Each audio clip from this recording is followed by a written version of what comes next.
পুলিশের কয়েকজনের খুব বার বেড়েছে। ২৬ সালে আন্দামানে পাঠাবো, বিস্ফোরক হুঁশিয়ারি বিরোধী দলনেতা শুভেন্দু অধিকারীর। সোমবার প্রচারের শেষ লগ্নে তালডাংরা বিধানসভা কেন্দ্রের উপনির্বাচনে বিজেপি প্রার্থী অনন্যা রায় চক্রবর্তীর সমর্থনে সিমলাপালে এক সভায় বক্তব্য রাখছিলেন তিনি। ওই সভায় বক্তব্য রাখতে গিয়ে শুভেন্দু ভবিষ্যৎবাণী করে বলেন, আগেই শিক্ষা ও খাদ্য জেলে গেছে, এবার রাজ্যের স্বাস্থ্য দপ্তরও জেলে যাওয়ার অপেক্ষা। আরজিকর প্রসঙ্গে বলতে গিয়ে তিনি বলেন, যেদিন অভয়াকাণ্ডের অভিযুক্তদের ফাঁসি হবে সেদিনই দিওয়ালি পালন হবে, তার আগে নয় বলেও তিনি জানান।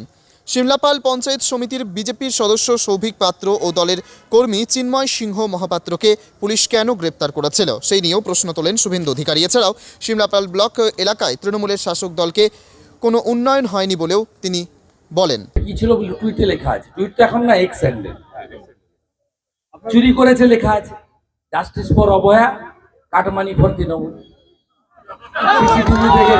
সিসিটিভি থেকে ডাকাতি করেছে, একটা সিসিটিভির দাম 3.5 লক্ষ।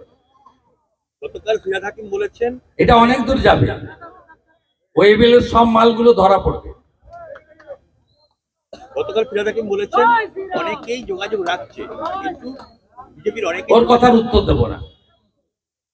যিনি ইকবালপুর মমিনপুরকে বলেন মিনি পাকিস্তান, যিনি দলিত কন্যা রেখা পাত্রকে মাল বলেন, নারী সমাজের প্রতি তার এই মানসিকতা, এই রকম লোকেদের প্রশ্নের উত্তর দেওয়ার কোনো প্রয়োজন নেই।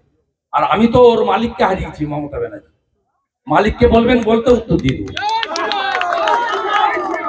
আপনার সাম্প্রদায়িক উস্কানিমূলক বক্তব্য নির্বাচন কমিশনে গেছে কুণাল ঘোষ। হ্যাঁ, বেশ করেছে, গেছে, ভালো করেছে। বাংলাদেশে 596টা মন্দির ভেঙেছে, ইসকনদের ধরে ধরে জবাই কর। আমার রাজনৈতিক পরিচয়ের বাইরেও আমি একজন সনাতনী, আমি শ্রী চৈতন্য দেবের অনুগামী, আমি হরে কৃষ্ণ মন্ত্র আমার সঞ্জীবনী মন্ত্র বারে বারে বলব। আমার চিন্ময় কৃষ্ণ প্রভু আক্রান্ত হলে, আমার বৈষ্ণব, আমার হিন্দু সনাতনীরা আক্রান্ত হলে, আমার দুর্গা ঠাকুর কালী ঠাকুর ভাঙচুর হলে একবার নয় 1000 বার বলব।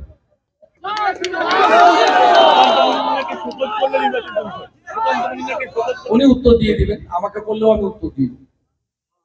কিন্তু ফিরাদ হাকিমকে শোকজ কখন হচ্ছে? ফিরাদ হাকিমের শোকজ কখন হচ্ছে? রেখা পাত্র তো অভিযোগ করেছে। তৃণমূলের সঙ্গে লোক নেই। এই যে দেখলেন না 100, 150, 200 গাড়ি নিয়ে এসছে, সব আসানসোল বরাবনি কুলটি থেকে এসছে। এখানকার কোনো লোক নেই তৃণমূলের সঙ্গে। লড়াইটা পুলিশের সঙ্গে জনগণের হচ্ছে। পুলিশ কালকে একটা বাড়িতে মায়েরা, দিদিরা, বোনেরা আমাদের তো ভাত রান্না করে খাওয়ায়, তারা হাঁড়িতে ভাতটা সিদ্ধ হয়েছে কিনা একটা চাল টিপে দেখে। কালকে টিপে দেখছিল চিন্ময় আর সৌভিককে গ্রেপ্তার করে। আমাদের জেলা কমিটি এবং প্রার্থী জসমিন দেশে যদাচারক, যে মেডিসিন দেওয়া দরকার মমতার পুলিশকে, ওই মেডিসিন দিয়ে দিয়েছে। আমি আশা করব আজ রাত্রি কাল রাত্রি আপনারা শান্তিতে থাকতে পারবেন। আর ধন্যবাদ কেন্দ্রীয় নির্বাচন কমিশনকে, ভারত সরকারকে। তারা এখানে 2000-এর বেশি প্যারামিলিটারি পাঠিয়েছেন সব বুথকে সুরক্ষিত রাখার জন্য, এবং ওয়েব কাস্টিং এর ব্যবস্থা করেছেন, যেটা মনিটর হবে দিল্লি ডিসিআই দপ্তর থেকে।